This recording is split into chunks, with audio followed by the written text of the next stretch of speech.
Hello student, आपका हमारे इस क्लास 12 की फिजिक्स क्लास में बहुत बहुत स्वागत है। उम्मीद करते हैं आप लोग बहुत अच्छे होंगे। चलिए बच्चों, आज की फिजिक्स का क्लास स्टार्ट करते हैं। आप यूपी बोर्ड एग्जाम्स की तैयारी कर रहे हैं, जिसमें आज हम फिजिक्स का पहला चैप्टर जो है स्टार्ट करने वाले हैं। आपके यूपी बोर्ड एग्जाम्स का फिजिक्स का जो पहला चैप्टर बनता है वो है वैद्युत आवेश तथा क्षेत्र। ये आपके यूपी बोर्ड एग्जाम के फिजिक्स का पहला चैप्टर है। तो वैद्युत आवेश तथा क्षेत्र ये इसकी पहली क्लास है। आप लोग अगर चैनल पर नए हो, चैनल को सब्सक्राइब कर लीजिएगा और अपने यार दोस्तों के साथ ज्यादा से ज्यादा शेयर करिएगा। देखिए, आप हमारे साथ जुड़ करके अपने यूपी बोर्ड एग्जाम्स की कंप्लीट तैयारी जो है फिजिक्स की कर सकते हैं। तो चलिए बच्चों, आज की क्लास शुरुआत करते हैं और देखते हैं सबसे पहला क्वेश्चन जो आपके बोर्ड एग्जाम में अक्सर बहुत पूछा गया है कि वैद्युत क्षेत्र से आप क्या समझते हैं और वैद्युत क्षेत्र की तीव्रता क्या होती है। तो इसको हम कंप्लीट जो है इस वीडियो में जानने वाले हैं। चलिए देखते हैं वैद्युत क्षेत्र होता क्या है। चलिए पहले इसको समझ लेते हैं, वैद्युत क्षेत्र को हम पहले समझ लेते हैं। देखो भाई, मान लीजिए ये हमारा कोई क्राइटेरिया है। भाई ये क्षेत्र है, तो वही कहा गया जिसे हमारा कोई क्षेत्र है, बाह्य वैद्युत क्षेत्र है, कोई भी क्षेत्र है। अब इसमें कोई आवेश रखते हैं। भाई वैद्युत क्षेत्र है, यानी इस पर ये कोई क्राइटेरिया है, एक फील्ड है जिस पर कोई चार्ज है। मान लीजिए कोई आवेश है, पूरे में आवेश समान रूप से फैला हुआ है। तो अब ये क्षेत्र हो गया ना भाई, आवेश का क्षेत्र हो गया। अब इसमें कोई दूसरा आवेश, धन आवेश इस पे लाके रखते हैं। जैसे कोई आवेश दूसरा इस पे क्यों रखते हैं, तो क्या होता है कि इस दूसरे आवेश पर जो है इस क्षेत्र के द्वारा जो है या तो आकर्षण बल कार्य करेगा या फिर प्रतिकर्षण बल कार्य करेगा। यानी जब किसी बाह्य वैद्युत क्षेत्र में, मान लीजिए कोई हमारा बाह्य वैद्युत क्षेत्र था, अब कौन सा वैद्युत क्षेत्र था, अब मान लीजिए पॉजिटिव था, आप यहाँ पर नेगेटिव वाला ला के रखोगे तो आकर्षण बल कार्य करेगा। भाई दूसरा ला करके रखोगे इस पर, भाई पहले हमारा या पहले Q0 था, अब ला करके Q वाला रख दिया इसमें, तो जब रखोगे तो सेम होगा तो प्रतिकर्षण बल का अनुभव करेगा, विपरीत होगा तो आकर्षण बल का अनुभव करेगा। तो किसी बाह्य वैद्युत क्षेत्र में किसी दूसरे आवेश को लाकर रखने पर उस पर जो आकर्षण और प्रतिकर्षण बल का अनुभव करता है उसे हम वैद्युत क्षेत्र कहते हैं। यानी उसके क्षेत्र को जो है वैद्युत क्षेत्र कहा जाता है। समझ में आ कि नहीं भाई? हमने वही तो लिखा है कि किसी आवेश के चारों ओर, मान लीजिए हमारा आवेश है, इसके चारों ओर का वह क्षेत्र जिसमें किसी दूसरे आवेश को रखने पर, किसको रखने पर, किसी दूसरे आवेश को रखने पर वह आकर्षण या प्रतिकर्षण बल का अनुभव करता है, तो उस क्षेत्र को वैद्युत क्षेत्र कहते हैं। समझ में आ कि नहीं?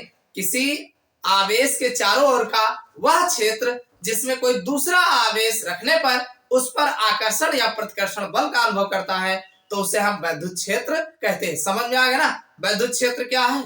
चलिए अब देख लेते हैं कि वैद्युत क्षेत्र की तीव्रता क्या होती है, इसको भी जान लेते हैं। तो भाई वैद्युत क्षेत्र की तीव्रता की अगर हम बात करें तो एकांक धन आवेश को, कौन से आवेश को, एकांक धन आवेश को वैद्युत क्षेत्र के भीतर रखने पर, मान लीजिए हमारा वैद्युत क्षेत्र है, अब इस वैद्युत क्षेत्र में अगर कोई एकांक धन आवेश को ला करके रखते हैं तो रखने पर भाई इस पर एक बल की तीव्रता काम करता है, यानी इस पर एक बल कार्य करता है।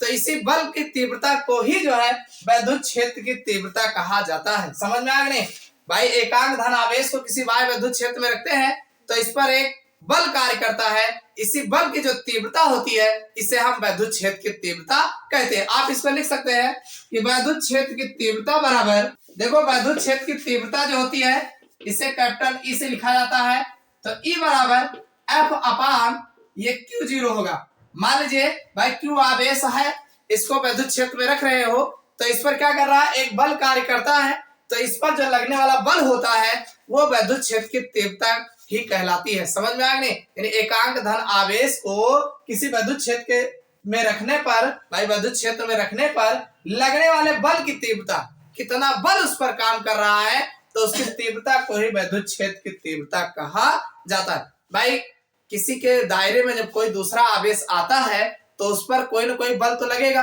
चाहे आकर्षण बल लगे चाहे प्रतिकर्षण बल लगे, तो जो बल काम करता है, जो बल लगता है, इसी बल को ही वैद्युत क्षेत्र की तीव्रता कहा जाता है। तो वैद्युत क्षेत्र की तीव्रता E बराबर F अपान Q0 लिखा जाता है। समझ में आ गया नहीं?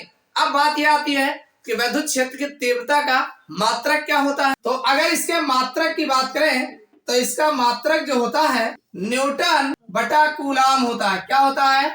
न्यूटन बटा कूलाम, यानी आप लिख सकते हैं न्यूटन प्रति कूलाम इसका मात्रक होता है। देखो, और इसके अगर बीमा की हम बात करें तो देखो भाई, इसकी जो बीमा होगी तो ऊपर लिखा है बल।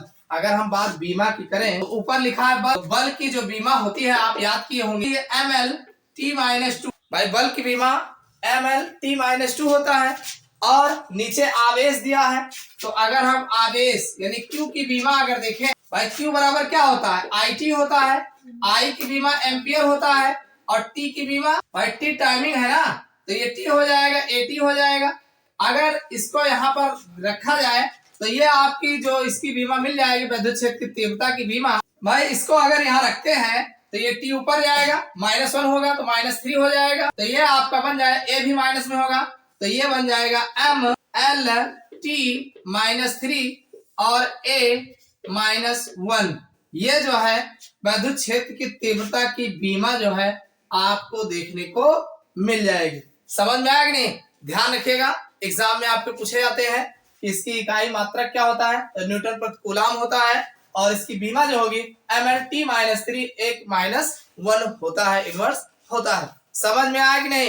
विद्युत क्षेत्र क्या होते हैं और विद्युत क्षेत्र की तीव्रता किसे कहते हैं, यह आपके बोर्ड एग्जाम में खूब नंबर लगा के पूछा गया है। तो ये बातें आपको कैसी लगी कमेंट करके जरूर बताइएगा। चैनल पर नए हो सब्सक्राइब कर लेना। फिर मिलते हैं अगले क्लास में किसी नए टॉपिक के साथ।